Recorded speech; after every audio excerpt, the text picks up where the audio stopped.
Hello bachcho, let's see this question. So the question is saying dash is an example of dash meristem that helps in the formation of woody axis in plant.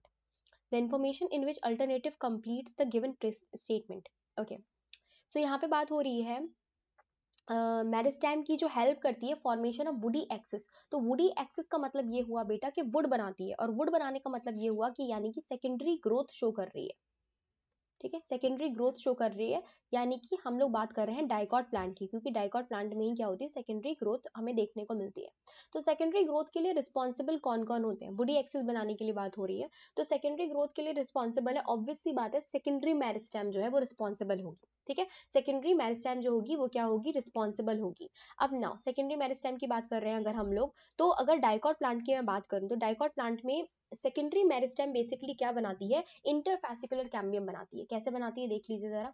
तो dicot plant में जो xylem and phloem होते हैं, xylem phloem होंगे, तो ये हमारे xylem phloem हो गए। तो ऊपर की तरफ फ्लोएम प्रेजेंट है, नीचे की तरफ जाइलम प्रेजेंट है, और यहाँ पे सेम फ्लोएम एंड जाइलम। इसके बीच में कुछ सेल्स पाई जाती हैं जिनको बोलते हैं मेडुलरी रेज। मेडुलरी रेज, ठीक है, ये बिफोर सेकेंडरी ग्रोथ की बात कर रही हूँ मैं। So these are primary medullary rays. ये primary medullary rays during secondary growth क्या हो जाती हैं, डी डिफरेंशिएट कर जाती हैं, डी डिफरेंशिएट हो जाती हैं, और ये डी डिफरेंशिएट होकर बनाती हैं सेकेंडरी मेरिस्टेम।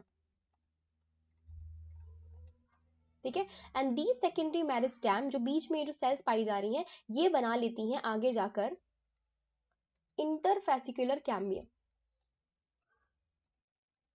इंटरफेसिकुलर कैम्बियम क्या बनाती है बेटा, इंटरफेसिकुलर कैम्बियम बनाती है, और ये इंटरफेसिकुलर कैम्बियम इंट्राफेसिकुलर कैम्बियम के साथ ज्वाइन कर जाती है। ये इंट्राफेसिकुलर कैम्बियम जो है जाइलम एंड फ्लोएम के साथ पाई जाती है, और यहाँ पे क्या बन जाती है, इंटरफेसिकुलर कैम्बियम बन जाती है। फिर ये आपस में ज्वाइन होकर क्या बना लेती है, वेस्कुलर कैम्बियम बना लेती है, वेस्कुलर कैम्बियम बना लेती है। And this vascular cambium is responsible for the woody axis, क्योंकि एक सेकेंडरी जाइलम सेकेंडरी फ्लोएम बनाता है, तो ये क्या करता है, एक तरीके से वुड बनाता है, यानी कि डायमीटर गर्थ को बढ़ाता है। So the responsible thing is secondary meristem which make interfascicular cambium and this make woody axis of plant, यानी कि wood बनाता है ये। तो हमारा राइट आंसर क्या हो जाएगा, डैश, यानी कि interfascicular cambium is an example of secondary meristem।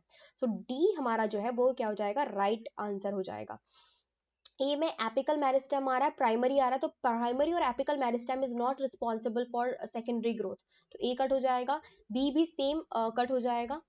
ठीक है, सी में इंटरफेसिकुलर कॉम्बियम प्लस प्राइमरी मेरिस्टेम है, primary meristem is never never responsible for secondary growth, secondary growth के लिए सेकेंडरी मेरिस्टेम रिस्पॉन्सिबल होती है, तो सी भी हमारा कट हो जाएगा। D is the right answer. I hope आपको समझ में आया होगा, बेस्ट ऑफ लक।